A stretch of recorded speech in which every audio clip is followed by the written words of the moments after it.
The speech we've just heard totally misrepresents the European Convention. And the proposer's failure to mention the huge benefits and rights the European Convention has brought to millions of British people says it all. For those attracted by the argument we've just heard, let me give them one strong reason to think again. Russia, under Vladimir Putin, is the only country to have withdrawn from the European Convention on Human Rights. Now, maybe that's what attracts the honourable gentleman for Clacton to it. After all, he said that Putin is the world leader he most admires. Russia, a country where those who oppose the regime are mysteriously pushed off balconies, and where, if it isn't enough to murder a political opponent like Alexei Navalny, Putin has even jailed lawyers who dared represent him. Things not allowed under the European Convention. But as we've seen a leading political ally of the honourable member, Nathan Gill, imprisoned for taking Russian bribes, perhaps we shouldn't be surprised that the Reform Party is so keen to follow Russia. And besides Russia, Madam Deputy Speaker, where else are people's hard-fought-for rights under attack? Trump's America. Of course, the US isn't part of the European Convention, yet its citizens have benefited from something similar, the US Constitution, designed to check the power of tyrants and protect the individual from the state. And just like the honourable member's desire to remove people's rights here, his hero, Donald Trump, is doing the same in America, attacking the courts and the rule of law, even inciting a violent mob against the US Congress to overturn an election. But of course, the honourable member for Clacton has called President Trump an inspiration. So if you want to know the member for Clacton's intentions for British people's basic rights and freedoms, just look at Putin's Russia or Trump's America. Madam Deputy Speaker, that isn't patriotic. It is deeply un-British, and he should be ashamed.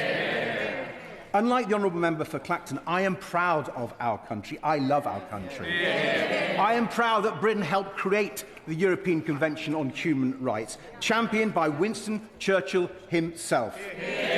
The Convention protects the very people who need it most, our elderly and most vulnerable, so they may live and grow old with dignity, our children, so that those facing horrific abuse have better protection.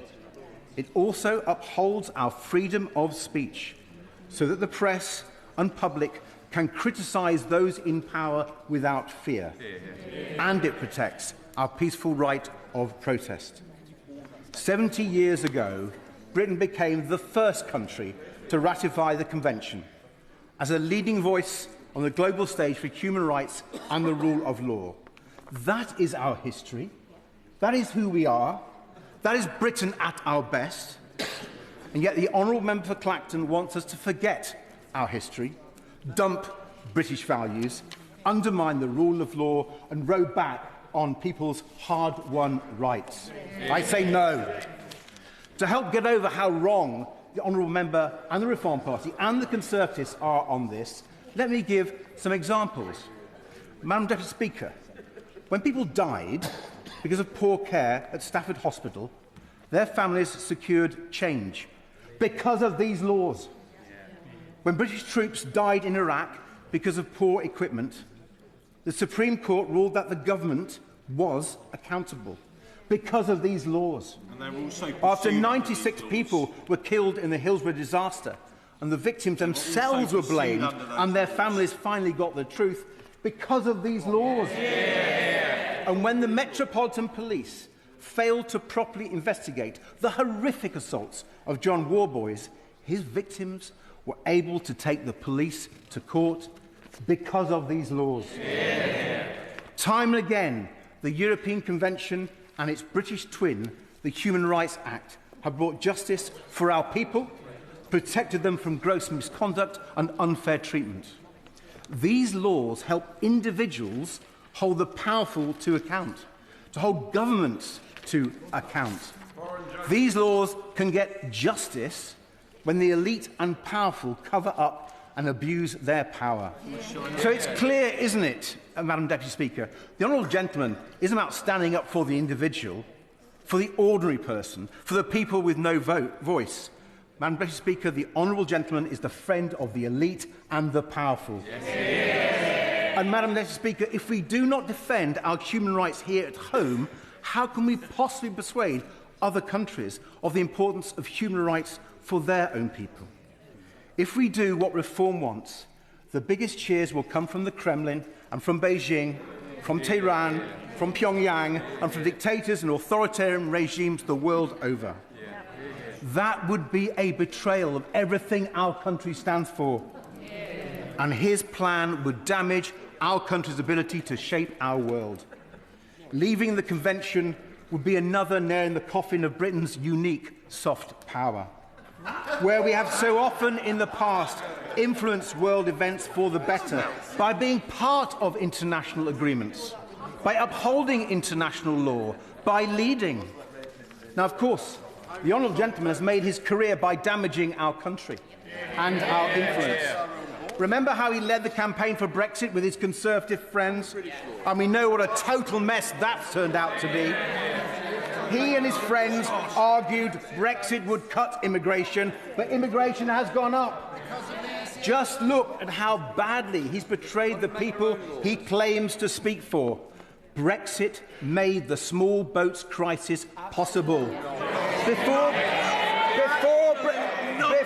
Brexit, we effectively had a returns agreement with every EU country, the Dublin system. A deterrent that worked. And now undocumented migrants are trying to reach the UK because they know they can't be returned. Because, thanks to the honourable member, his Brexit ripped up Britain's rights to return people with no right to be here. And people who should have claimed asylum elsewhere in Europe, they may shout, they caused it. Yeah! Now let's look at one of our closest allies, Madam Deputy Speaker, the Republic of Ireland, and look at a vital part of our country, Northern Ireland. The Good Friday Agreement references the European Convention 7 times. The guarantee of basic rights and freedoms in the Convention was fundamental to securing the Good Friday Agreement, to ending the conflict, to stopping the bombs, to getting peace. And yet he stands here today, prepared to risk peace in our country. How utterly shameful.